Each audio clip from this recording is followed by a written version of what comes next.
Esta manhã nós temos o privilégio de celebrar a ceia do Senhor. É a segunda vez que o fazemos desde que hoje reabriram os nossos cultos presenciais. E vamos fazê-lo com alegria, não é? Porque sabemos o significado. E eu gostaria esta manhã de falar um pouco sobre alguma coisa que está relacionada com, de certa forma, com a ceia do Senhor, que é uma vida de aliança. Amém? Nós somos chamados a uma vida de aliança. Abra comigo em Gênesis capítulo 17, os primeiros 8 versículos. O livro de Gênesis, capítulo 17.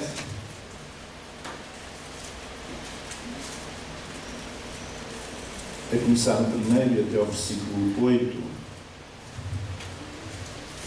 E diz assim: Sendo, pois, Abraão da idade de 99 anos, apareceu o Senhor a Abraão e disse-lhe: Eu sou o Deus Todo-Poderoso, anda em minha presença e sê perfeito.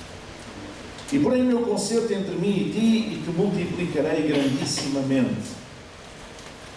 Então caiu Abraão sobre o seu rosto e falou a Deus com ele, dizendo: Quanto a mim, eis o meu concerto contigo é este, e serás o pai de uma multidão de nações. E não se chamará mais o teu nome Abraão, mas Abraão será o teu nome, por pai da multidão de nações te tenho posto. E te farei frutificar grandissimamente, e de ti farei nações, e reis sairão de ti. E estabelecerei o meu concerto entre mim e ti, e a tua semente depois de ti, em suas gerações, por concerto perpétuo, para te ser a ti por Deus, e à tua semente depois de ti. E te darei a ti e à tua semente depois de ti a terra de tuas peregrinações, toda a terra de Canaã em perpétua possessão, e ser-lhes-ei o seu Deus. Amém? Até aqui a palavra do Senhor. De facto, o nosso Deus é um Deus de alianças. É um Deus de aliança. Não é como os deuses do paganismo, os deuses daquele tempo, que não davam confiança aos seres humanos. Eram deuses que pairavam lá muito por cima, que não se relacionavam, que não aceitavam estabelecer um pacto. Porque um pacto, ou uma aliança, ou um concerto, como queremos chamar, é qualquer coisa que implica pelo menos duas partes. E Deus, o Deus de Israel, assumiu ser uma das partes. Portanto, digamos que ele desceu até ao nível daquele, neste caso de Abraão, para estabelecer um contrato com ele, um acordo com ele, uma aliança com ele. Não é? Tinha direitos e deveres. Nenhum Deus fazia isso. Nenhum dos deuses das nações naquele tempo fazia isso. Nenhum dos deuses do paganismo fazia isso. Mas o nosso Deus é um Deus de aliança. Amém? Não vou falar de todas as alianças que Deus fez com os homens. Vou mencionar apenas algumas como exemplo da aliança do cristão com Deus. E esta é a primeira delas. A aliança de Deus com o homem. Com um homem chamado Abraão. E o que é que esta aliança, no fundo, representava? Primeiro, Deus prometeu, no âmbito desta aliança, prometeu uma descendência incontável a Abraão. Ele mandou Abraão sair lá da terra dele, da família dele, da cultura dele, dos deuses dele, do seu povo, da sua família, para se revelar a ele. Caso contrário, não poderia revelar-se, porque ele não estaria disponível para receber revelação enquanto estivesse na caldeia, debaixo, digamos, da opressão espiritual daqueles falsos deuses. Então, Deus chamou-o, e chamou a ele. Claro, vieram algumas pessoas com ele, não é? Mas essencialmente a ele, e quis fazer uma aliança, estabelecer uma aliança com aquela pessoa, com aquele homem, com o homem, e prometeu-lhe uma descendência incontável, uma descendência que seria incontável como as estrelas do céu. E quando o céu está estrelado e não há nuvens, e de facto há uma imensidade de estrelas que não se conseguem contar, e foi isso que Deus prometeu a Abraão. Mas o que é que significa uma descendência incontável para um homem naquele tempo? Significa grande relevância. Grande relevância. Ter filhos, ter descendência, era considerado uma bênção dos céus. era considerado qualquer coisa especial. Hoje nem sempre é assim, mas naquela altura era assim. Por aquilo que nós lemos na Palavra de Deus, no Antigo e no Novo Testamento, compreendemos perfeitamente que era assim. Até digo mais, naquele tempo, quanto mais filhos se tivesse, maior era considerada a bênção de Deus. E portanto, quando Deus promete a Abraão uma descendência incontável, está-lhe a prometer: tu serás um homem muito relevante. Esquece lá a caldeia, esquece lá o teu povo, a tua cultura. É uma cultura importante naquela altura, talvez a mais importante daqueles tempos, daquela época. Esquece lá o teu povo, esquece lá essa cultura. Foi a primeira cultura que é conhecida, que começou a escrever, começou a ensaiar a escrita, a chamada escrita. Portanto, era uma cultura avançada. Mas Deus disse: esquece lá essa gente, não olhes para trás, não penses que perdeste alguma coisa, porque o que eu tenho para te dar é muito mais do que aquilo que tu vais deixar. Amém? E Deus funciona sempre assim. Ele dá sempre mais do que aquilo que nós deixamos por causa dele. Talvez alguns aqui já tiveram que deixar algumas coisas por causa de Deus, para serem fiéis a Deus. Mas eu quero-vos dizer que Deus dá-vos-á com muito mais abundância do que aquilo que vocês deixaram. Vale a pena este negócio com Deus. Amém? Então, uma descendência incontável significava uma grande relevância. E Abraão, tu vais ser um homem relevante. Vais ser um homem importante, que nunca serias se tivesses ficado na caldeia. Aí terias sido sufocado pelas pessoas importantes da tua terra, por aquela cultura. Mas agora, se tu ousares fazer esta aliança comigo, eu vou-te abençoar e tu traz uma grande descendência. Vais ser um homem falado, vais ser um patriarca, vais ser um homem falado durante muitas gerações, hão de invocar o teu nome, e o teu nome não desaparecerá na poeira da história. A segunda coisa que Deus prometeu a Abraão foi uma terra excelente, uma terra que mana leite e mel. Amém? Uma terra que dá leite quer dizer que tem animais que produzem leite. Portanto, quer dizer que tem bons pastos. Eu não percebo nada da agricultura, mas acho que é assim. Tem bons pastos. E, portanto, tem vacas, tem animais, tem cabras, tem ovelhas, que são herbívoros, comem os bons pastos e, portanto, uma das coisas principais que dão é leite. E uma terra que dá mel também significa que há equilíbrio nos ecossistemas, que as abelhas têm flores, que as abelhas têm onde se alimentar para produzir o mel. Portanto, é uma terra perfeita para uma cultura rural, para uma cultura centrada na vida do campo, na agricultura e na pecuária, como era naquele tempo. Isto era o melhor que se podia oferecer. Por um lado, uma grande descendência, e por outro lado, uma terra excelente, uma terra que mana leite e mel. Isto significa provisão, prosperidade e até segurança. Amém? Porque naquela altura, quem tivesse um pedaço de terra não morria de fome, porque podia ter os seus animaizinhos, podia semear umas coisas, podia-se autossustentar, tendo um bocado de terra. Isto era a perspectiva da cultura do campo, da cultura rural. E certamente os nossos avós e os pais de alguns que estão aqui compreendem isto perfeitamente. Era assim que acontecia. Então Deus promete uma grande descendência, portanto bastante relevância, o seu nome ficaria gravado na história, e uma terra excelente para a sua descendência, uma terra que lhes permitia ou que lhes prometia prosperidade, provisão e segurança. E qual era o símbolo da aliança de Deus com Abraão? Porque nas coisas espirituais há muitos símbolos, há muita coisa que é simbólica. Nós temos aqui dois símbolos. Nós temos o pão, que tem um símbolo, que simboliza o corpo de Cristo. Nós temos o cálice, que simboliza o sangue de Jesus. E em termos espirituais, muitas coisas são simbólicas, são representativas. Qual era o símbolo da aliança de Deus com Abraão? Era um altar. Mas era um altar com o sacrifício de sangue. Porque está escrito que sem derramamento de sangue não há remissão de pecados. Então, Abraão levantou altares ao Senhor. Amém? Dentro do âmbito desta aliança que estabeleceu com ele. Um dia até aconteceu que Deus pediu-lhe o seu próprio filho, Isaque, em sacrifício. E Abraão não hesitou, pensando que Deus iria ressuscitá-lo logo a seguir, não hesitou em dirigir-se ao monte e preparar esse sacrifício. Não foi necessário, mas Abraão passou na prova, no teste de fé, de uma maneira com distinção. Não é? Então, o símbolo da aliança de Deus com o homem, neste caso com Abraão, era o altar, por causa do sangue. Mais tarde, Deus estabelece uma outra aliança. Deus não invalidou propriamente a aliança que tinha feito com Abraão e que era reproduzível nas gerações seguintes, Isaac, Jacó e por aí fora. Mas houve um momento em que Deus entendeu que era importante não apenas ter uma aliança com o homem, mas uma aliança com um povo. Um povo que seria o seu povo peculiar, o seu povo especial, o povo que se chamaria pelo seu nome, o povo através do qual ele estabeleceria a sua vontade na terra, estabeleceria o seu propósito e, sobretudo, através do qual ele se revelaria às nações.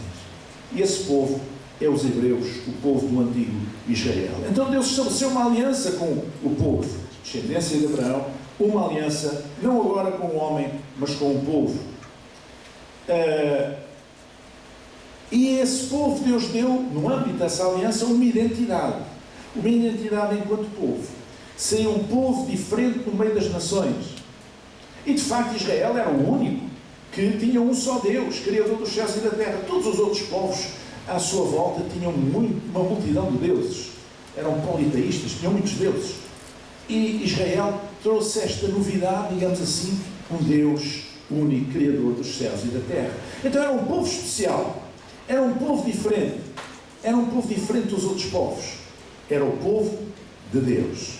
Amém? Depois, Deus deu-lhes também um modelo de adoração, a forma como eles o deviam adorar. E isto está relacionado com aquilo que nós conhecemos como o tabernáculo do deserto, o templo portátil, não é? Um templo que era feito de peles de animais, não é? E que era armado no lugar onde o povo acampava, e à sua volta, por tribos, as famílias estabeleciam, implantavam as suas tendas, e no centro, como centro do povo, como centro do arraial, do acampamento, ficava o tabernáculo do deserto, ou o templo do Senhor. E Deus deu um modelo de adoração. Não apenas deu o templo, não apenas explicou a Moisés como é que deveria ser construído o templo, com que materiais, com que medidas, de que maneira, qual é o formato, não é? Mas Deus deu também uma lei cerimonial, ou seja, explicou através de Moisés ao povo como é que se devia processar o culto ao Senhor, quais eram as alfaias religiosas, quais eram os utensílios, o altar de incenso, a mesa dos pães da proposição, o menorá, portanto, o candelabro, o altar dos sacrifícios, etc. Ele explicou isso tudo, depois explicou quem é que ia operar isso, os sacerdotes e também os levitas, qual era o papel de cada uma dessas classes, digamos assim, no ato do culto a Deus, da adoração a Deus. Ele deu-lhes esse modelo de adoração. E Deus, no âmbito da sua aliança com o povo, deu-lhes também uma legislação e uma organização social, ou seja, explicou como é que eles deviam estar organizados e quais deviam ser as suas leis. Porque a lei de Deus, que Deus deu a Moisés, não é só os 10 mandamentos. Isso é a parte que é conhecida. É uma imensidão de coisas sobre quando as pessoas têm litígios entre elas, quando têm problemas entre elas, quando se enfrentam a determinadas situações, como é que eles deviam agir, qual era a vontade de Deus para que o seu povo agisse em consonância com ele, nesta situação, naquela situação, etc. Como é que deviam estar organizados socialmente? Isso tudo Deus deu ao povo, nessa aliança com o povo que se passou a chamar pelo seu nome, o povo do Senhor. E qual era o símbolo dessa aliança? Qual era o símbolo da aliança de Deus com o povo de Israel? Era a Arca da Aliança. A Arca da Aliança era o símbolo, que tinha, entre outras coisas, lá dentro, tinha um pouco de maná que tinha caído no deserto para alimentar aquele povo, quando não havia provisão. Era uma espécie de pão que caiu do céu, não é? Então, se na aliança com Abraão nós temos o sangue, que é representado pelo cálice, na aliança com o povo do antigo Israel, nós temos o maná, que é representado pelo pão. Mas Deus não ficou por aqui. Deus quis estabelecer uma aliança mais alargada, porque Deus ama a todos, quer que todos se salvem e venham ao conhecimento da verdade, irmãos. Amém? Deus não quer ser Deus de um homem e da sua descendência. Deus não quer ser Deus de uma nação. Deus quer ser Deus de todos aqueles que nele crerem. Amém? Então Ele estabeleceu uma última aliança, por um lado que é uma aliança com todos os homens e mulheres de fé, e por outro lado é uma aliança com um povo espiritual feito de todos os povos, que é aquilo que nós chamamos a Igreja. Amém?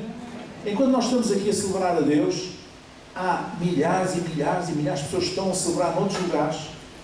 Outros já estão mais adiantados, porque o fuso horário está mais adiantado. Outros estão agora a levantar-se da cama, ou ainda estão a dormir, ainda não amanheceu, e daqui a umas horas, quando nós já tivermos saído daqui, estarão eles nas suas igrejas a louvar a Deus. Amém? Deus quer ser Deus de aliança com todos aqueles que creem, e com um povo espiritual que é feito de todos os povos, de todos aqueles que creem, e isso passa por cima de todas as fronteiras físicas, raciais, culturais, políticas, administrativas, todas as fronteiras que vocês possam imaginar entre pessoas, que distinguem pessoas. Deus quer ser Deus de todos. Amém? E nesta aliança com a Igreja, nós podemos ver simbolicamente a aliança com Abraão, porque Deus prometeu a Abraão uma descendência incontável. Assim é o povo do Senhor em toda a terra. Amém? O povo do Senhor é incontável em toda a terra, e ao longo destes 2000 anos sempre tem sido um povo incontável. Eu vou-vos dizer uma coisa: um dos países onde há maior perseguição à fé cristã, não só à fé cristã, mas em grande parte à fé cristã, um dos países mais encarniçados é a China. E ninguém faz ideia de quantos milhões de cristãos nascidos de novo existem na China.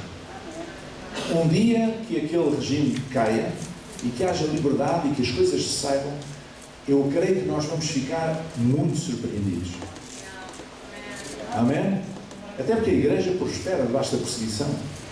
E, portanto, temos ouvido testemunhos ao longo das décadas fantásticos, que são abafados naturalmente, porque há censura, cada vez há mais censura, cada vez é mais apertada, e portanto não se pode saber pelas vias normais.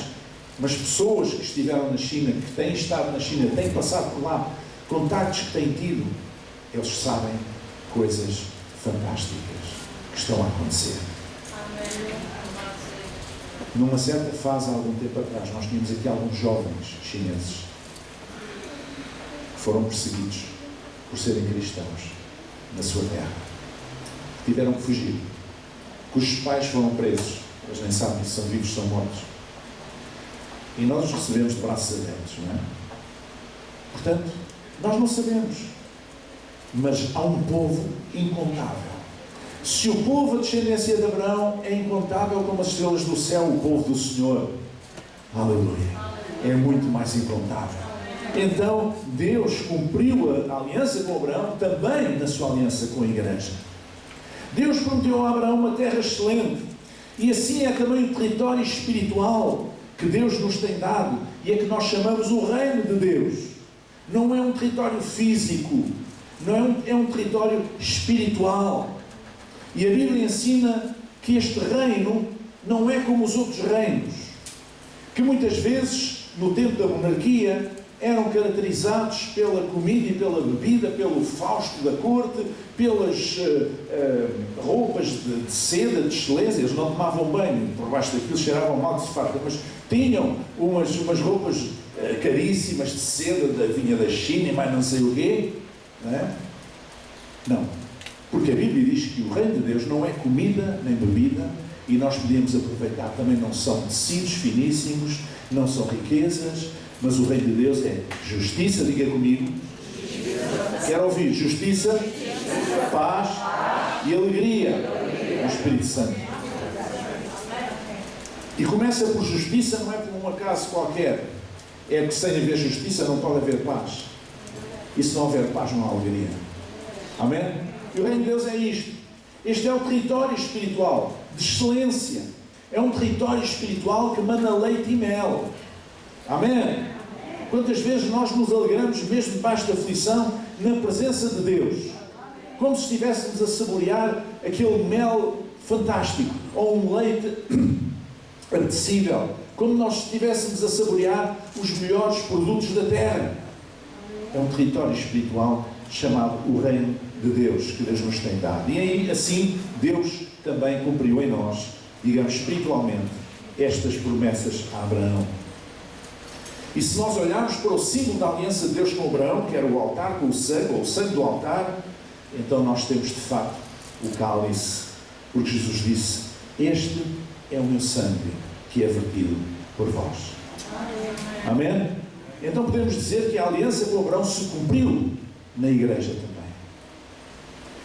Mas nesta aliança com a igreja nós vemos também a aliança de Deus com o povo de Israel, com o povo hebreu. Deus deu-lhes uma identidade enquanto povo no meio das nações. Deus também tem dado uma identidade à igreja. Amém?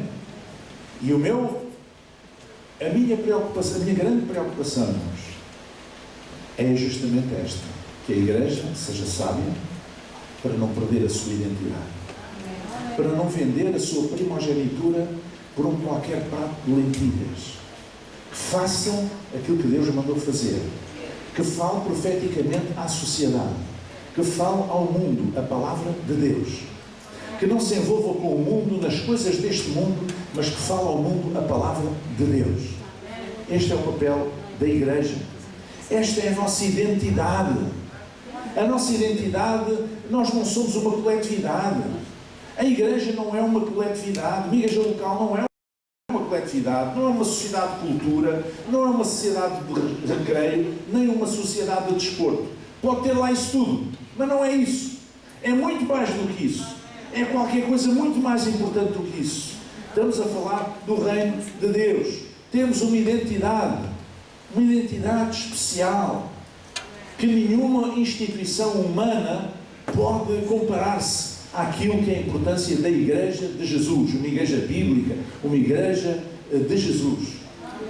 Então nós não devemos abrir mão da nossa identidade, não nos devemos vender ao mundo da política, não nos devemos vender ao mundo das celebridades, não nos devemos vender para aparecer, não nos devemos vender por qualquer coisa. Como igreja, nós temos que ter o importante, guardar aquilo que é importante, que é a capacidade de falar à sociedade. E a capacidade de falar à sociedade passa por ter uma voz profética, uma autoridade profética. E as pessoas só nos vão ouvir se as pessoas olharem para nós e disserem: esta gente é especial. Há muita gente por aí que acha que para a igreja ser mais popular devia ser mais parecida com o mundo. Eu acho que não. Eu acho que nós precisamos de ser mais parecidos com Cristo. Cristo também andou. Foi a casamentos. Andou no meio das pessoas. Passou por mercados, por feiras, foi ao templo, foi, sei lá onde é que ele foi, andou por todo lado. Mas ele fez sempre a diferença. E assim deve ser a igreja do Senhor. Amém? Eu fiquei muito feliz há dias. Todos os anos há uma espécie de um congresso em Faf, no Minho, organizado pela Câmara Municipal, em parceria com a Universidade, sobre os valores, da humanidade, etc. É um programa muito interessante, eu já lá tenho estado, mas este ano, por causa da pandemia, não foi possível fazer, então fez-se de outra forma, via internet, com vídeos e, enfim, alguns eventos locais, muito pontuais, e depois vídeos durante aquela semana na internet. E as instituições que estão envolvidas nesse projeto são várias instituições da sociedade civil, e está lá a Igreja Católica e a Igreja Evangélica. Os pastores eu conheço. A Igreja Evangélica. E eu fiquei muito feliz, porque eles estão lá, estão a dar testemunho, estão a fazer a diferença. O pastor foi entrevistado num programa de televisão local e ele fez a diferença na sua interpretação daquilo que se estava a viver. Nós temos uma voz profética. Nós não precisamos de imitar ninguém. Nós não precisamos nos transformar para sermos populares. Eu estou borrifando para ser popular. Nós somos chamados para ser diferentes, para ser servos de Deus, para ser agentes de Deus. Amém? Israel, o problema de Israel foi precisamente esse. Eles queriam imitar as demais nações. E grandes problemas que eles tiveram na sua história foram devidos a essa patetice. Eles tinham um sistema de governo que Deus tinha estabelecido para eles no tempo dos juízes, que eles achavam, isto não é assim muito popular. Era giro mesmo, pá. Era a gente ter assim um rei, pá, um trono, uma coroa, um palácio real, assim como os outros povos que cananitas têm. Somos os únicos que não temos um rei, pá. Coisa também, somos um bocado quadrados. Eles insistiram tanto que Deus fez-lhes à vontade. Conclusão, logo a primeira bola a sair do saco, o primeiro rei Saul deu uma barraca imensa. E depois ainda veio Davi, ainda veio Salomão, e depois de Salomão, aquilo partiu-se aos pecados e o reino foi dividido. Porquê? Porque não era esse o propósito de Deus para o seu povo. E portanto, quando nós saímos fora do propósito que Deus tem para nós, deixamos de ser relevantes. Deixamos de ter uma voz, deixamos de ser respeitados. Amém? Estou a falar bem ou não? Então Deus deu ao povo de Israel, na sua aliança com eles, uma identidade. E Deus tem-nos dado também uma identidade. Nós somos diferentes, não somos uma coletividade, somos Igreja de Jesus. Deus deu-lhes um modelo de adoração, também nos deu a nós, também deu à Igreja o chamado culto racional e também a misericórdia. Misericórdia quero e não sacrifício, disse Jesus, disse Deus no Antigo Testamento. Misericórdia quero e não sacrifício. Hoje fala-se tanto em sacrifícios. Não tarda muito, temos aqui em algumas igrejas ditas cristãs, temos o mesmo espetáculo que se vê noutros lados, as pessoas a flagelarem-se, a autocrucificarem-se, a deixarem-se crucificar na altura da Páscoa. Não tarda nada, estamos aí. Porquê? Porque nós esquecemos que o propósito de Deus para a igreja é misericórdia. É misericórdia. Jesus ensinou isto na parábola do bom samaritano. Ensinou compaixão, ensinou misericórdia. A história que ele contou fala de compaixão e misericórdia. E demonstrou que a misericórdia é mais importante do que os preceitos religiosos. Porque, como eu já tenho dito aqui, o sacerdote não é que ele fosse de maus fígados, ou levita. É que se eles fossem a correr, o coitado do homem que tinha sido assaltado e batido e à beira da estrada, todo cheio de feridas, todo quase a morrer, se eles fossem tratar-lhe das feridas, corriam o risco de se sujar as suas vestes com o sangue daquele homem. E se assim acontecesse, eles já não podiam entrar no templo, e já não podiam oficiar, já não podiam cumprir o seu papel de sacerdotes ou de levitas, tinham que estar de quarentena. E eles não queriam correr esse risco. E Jesus ensinou nessa parábola, ensinou que mais importante do que o sacrifício, ou mais importante do que os preceitos religiosos, era a vida daquele homem. Era exercer compaixão, era exercer misericórdia. Amém?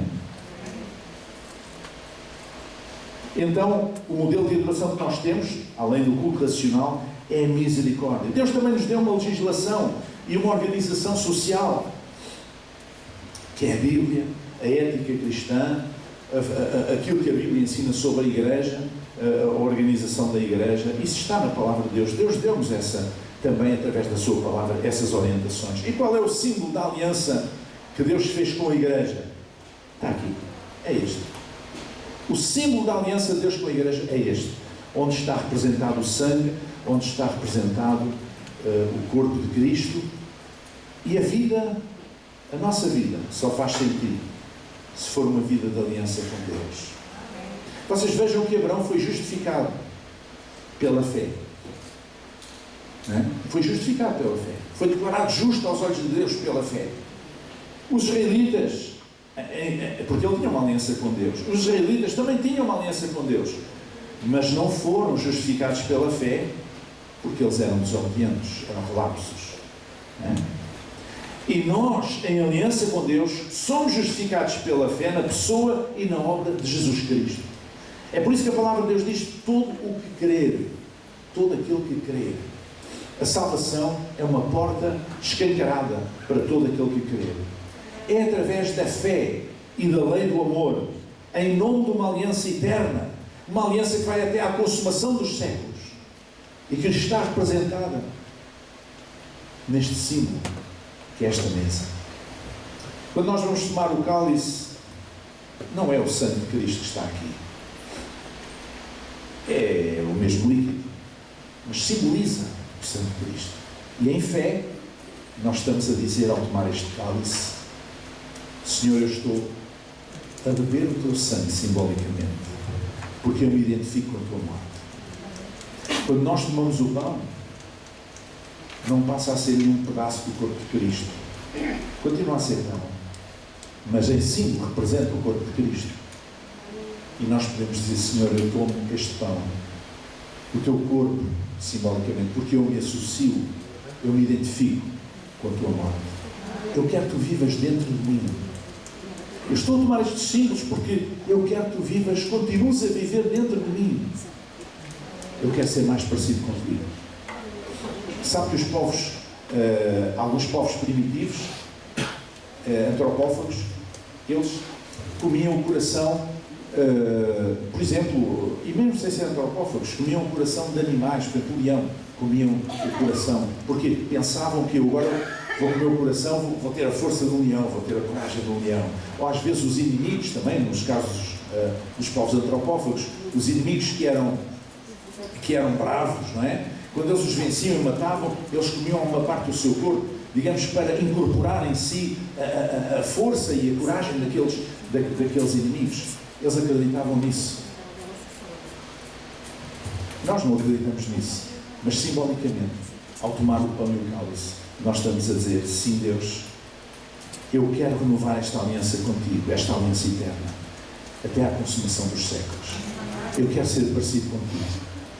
Eu quero estar mais e mais, quero ser mais e mais à semelhança de Cristo. Eu quero honrar a aliança que um dia fiz contigo. Eu quero fazer parte dessa aliança que tu, ó Deus, tens feito com a igreja, com a tua igreja. Igreja com I grande. A tua igreja em todo o mundo. Eu quero continuar a ser parte deste povo.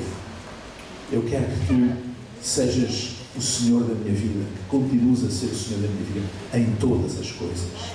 Bendito seja o teu nome, Senhor. Vamos chegar aqui.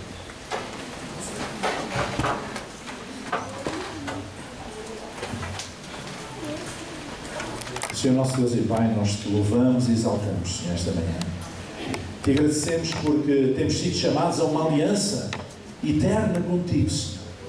E que esta aliança da igreja nela tem sido confirmada, Senhor, a aliança de Abraão e a aliança com Israel, que tu fizeste, Senhor, através de Moisés.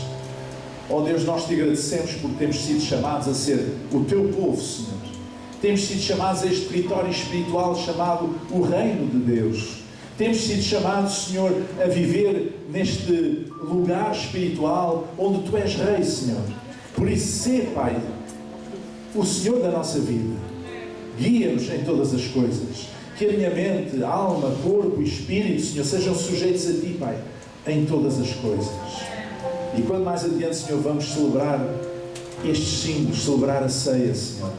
Ó Deus, que possamos fazer com perfeito sentido e que sirva de bênção de bênção redobrada, Senhor, e de renovação para as nossas vidas, para o nosso corpo, para a nossa alma, para o nosso espírito, para a nossa mente, Senhor, em nome de Jesus. Que assim seja. Amém. Senhores, para sentar.